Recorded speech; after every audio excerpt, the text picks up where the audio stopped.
New day, new bag. New vlog pala. This is Miss Marge and Mickey. Bakit nga ba nakaganito si Mickey? Ang hirap picturean. Ganito rin ba yung mga anak niyo, mamis? Ang hirap picturean. Kaya pala siya nakaganito kasi ito yung iba pang activities ng buwan ng wika celebration nila. So, nagre-ready na silang sumayaw. So, ito na nga yung performance ng kindergarten. So, nagsayaw sila niyan.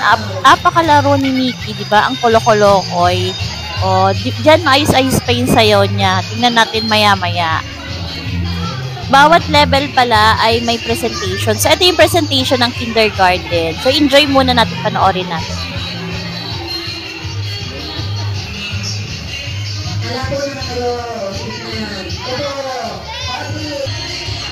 At nairaos niya naman tong sayaw na to na sumusunod naman siya. So, maya-maya ay pinaulit yung sayaw nila sa baba ng stage. At masigla pa rin at hyper pa rin si Mickey. Tingnan natin, may pa-surprise siya dyan.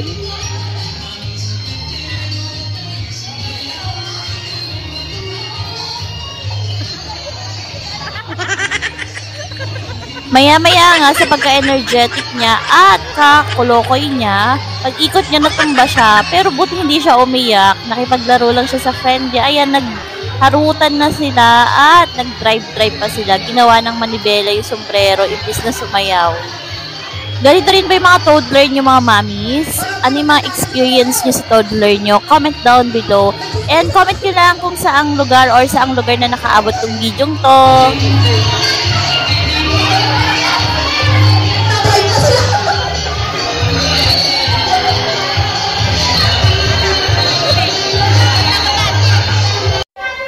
After nga ng mga presentations, may coloring competitions yung bawat grade. So, from kindergarten to grade 2, ayan sila yung magkakalaban per grade. So, eto nga siya, sumali siya. Mahilig siya sumali sa mga ganitong competition kasi gusto niyang manalo ng prizes. Kahit candy or chocolate lang yung premyo, masayang-masaya na siya.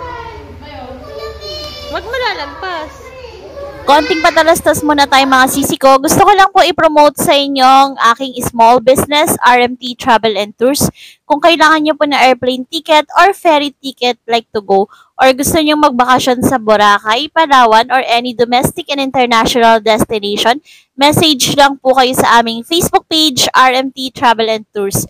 And please like and follow din po ang aming Facebook page para updated kayo sa aming mga updated promos for tickets and tours.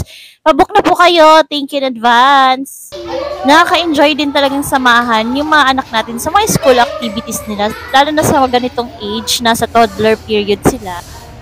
Maya-maya nga ay natapos na siya magkulay at in-announce na yung mga winners. So, dahil tatlo lang yung sumali sa kindergarten, automatic, panalo na silang tatlo.